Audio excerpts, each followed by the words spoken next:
बिस्मिल्लाहिर्रहमानिर्रहीम।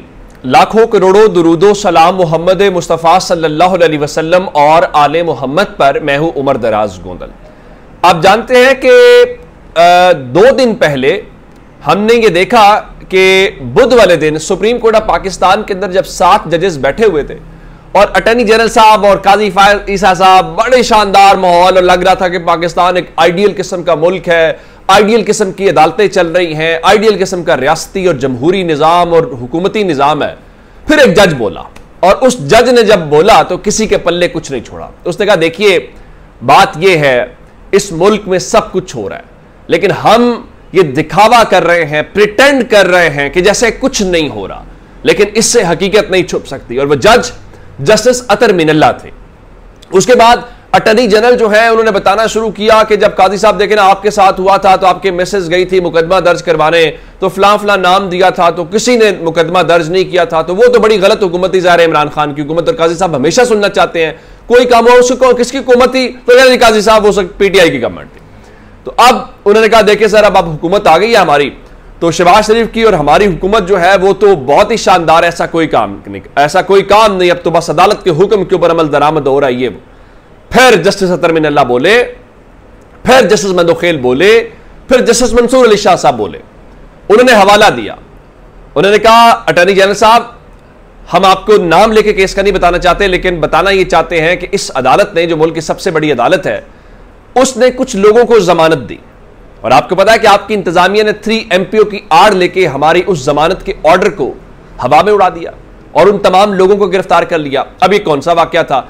ये वाकया 9 मई से मुतल्लिक था, जो रावलपिंडी में एक हसास इमारत के ऊपर सारा कुछ हुआ था और उस हसास इमारत से मुतल्लिक बहुत सवालात उठाए गए थे और ये सवालात जो है सुप्रीम कोर्ट ऑफ पाकिस्तान ने खुद उठाए थे और ज़ाहिर है उसका कोई जवाब नहीं था कि आपने मिसाल के तौर के ऊपर आपने इनकी कैसे पहचान की, आपको मालूम कैसे पड़ा, फिर CCTV फुटेज कहाँ पे है, एविडेंस कहाँ पे है, कैसे मालूम ये पड़ा, आपको गिरफ्तारी से पहले इनके नाम कैसे पता थे। बहुत सवाल आते जिन सवालों का कोई जवाब नहीं था। और फिर ये तासुर देने की कोशिश की गई कि जी इमरान खान ने साजिश तैयार की और फिर बनी जमान पाक का नाम आया, फिर एक हेड कांस्टेबल की का हवाला दिया गया। तो मंदोखेल साहब ने एक जुमला कहा था कि खुदा का वास्ता है क्या हम एक हेड कांस्टेबल के बयान की बुनियाद के ऊपर साबिक वजीर आजम को गद्दार समझ लें? हम कहां जा रहे हैं? जब ये सारा मामला हुआ तो अब ये जो 3 MPO था, ये DC रावलपिंडी जो है, चीमा साहब जो है, जिनके अपने वाले साहब जो है वो इलेक्शन लड़ते हैं मुस्लिम लीग नून की तरफ से, तो जनाब उन्होंने 3 MPO के तहत तहरीक इंसाफ के इन लोगों को गिरफ्तार कर लिया था ताकि सुप्रीम कोर्ट की जमानत के बावजूद वो रिहा ना हो पाए। जिस मुल्क में लोग सुप्रीम कोर्ट की जमानत के बाद भी रिहा ना हो पाए, तो उस मुल्क में कौन सा आइन, उस मुल्क में कौन सा कानून, कौन सी कानून की रिट हो सकती है?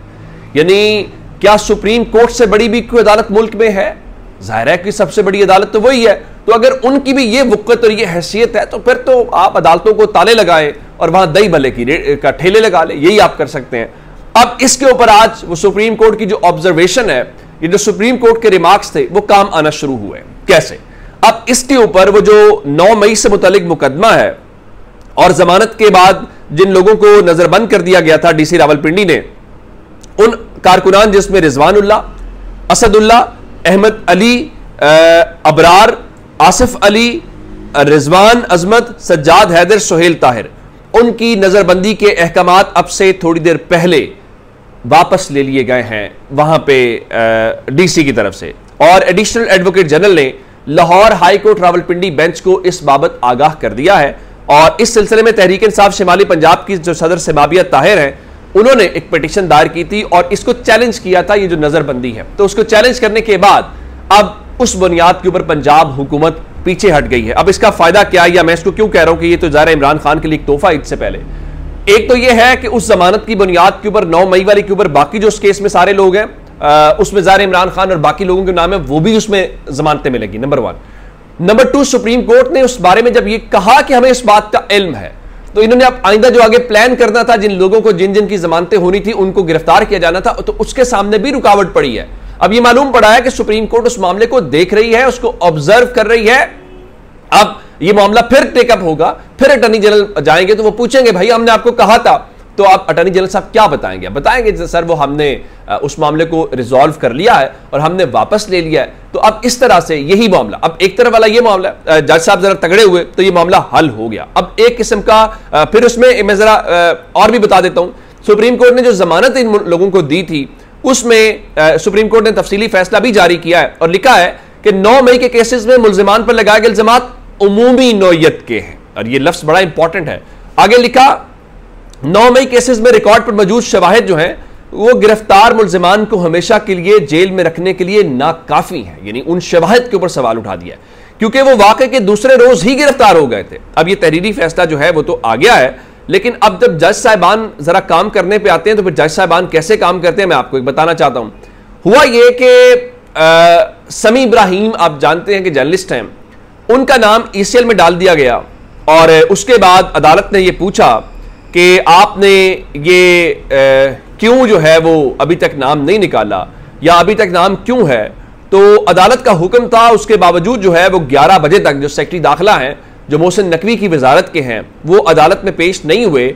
और सरकारी वकील ने इस्लामाबाद हाई कोर्ट का ये बेसिकली मामला है और इस्लामाबाद हाई कोर्ट के अंदर जस्टिस सरदार इजाज इसाक जो हैं वो इस केस की समाअत कर रहे थे कि आप उनका नाम निकालें। और सरदार इजाज इसाक उन जजेस में शामिल हैं जिन्होंने खत, 6 जजेस ने खत लिखा हुआ है सुप्रीम जुडिशल काउंसिल को जिनका मामला सुप्रीम कोर्ट में पेंडिंग है। तो सरदार इजाज इसाक खान को बताया गया कि जनाब वो जो डीजी पासपोर्ट है वो रास्ते में है, कुछ देर में पहुंच जाएंगे। तो अब अदालत का हुक्म होने के बावजूद जब समी इब्राहिम साहब का नाम नहीं निकाला गया तो वो खासे बरम हुए। तो जस्टिस सरदार इजाज इसाक खान साहब ने कहा कि डीजी पासपोर्ट आके क्या कहेंगे? वो सिंपल सी बात कहेंगे जी हमें तो वजारत दाखिला ने कहा था कि इसलिए हमने नाम उनका नहीं निकाला।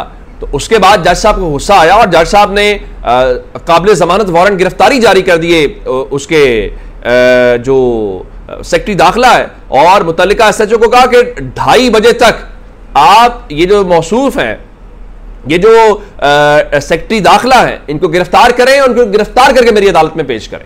और उसके बाद और साथ ही उन्होंने कहा सेक्रेटरी दाखिला वजूहात बताएं कि जब अदालत ने आपको हुक्म दिया तो उसके बावजूद आपने समी इब्राहिम का नाम क्यों नहीं निकाला।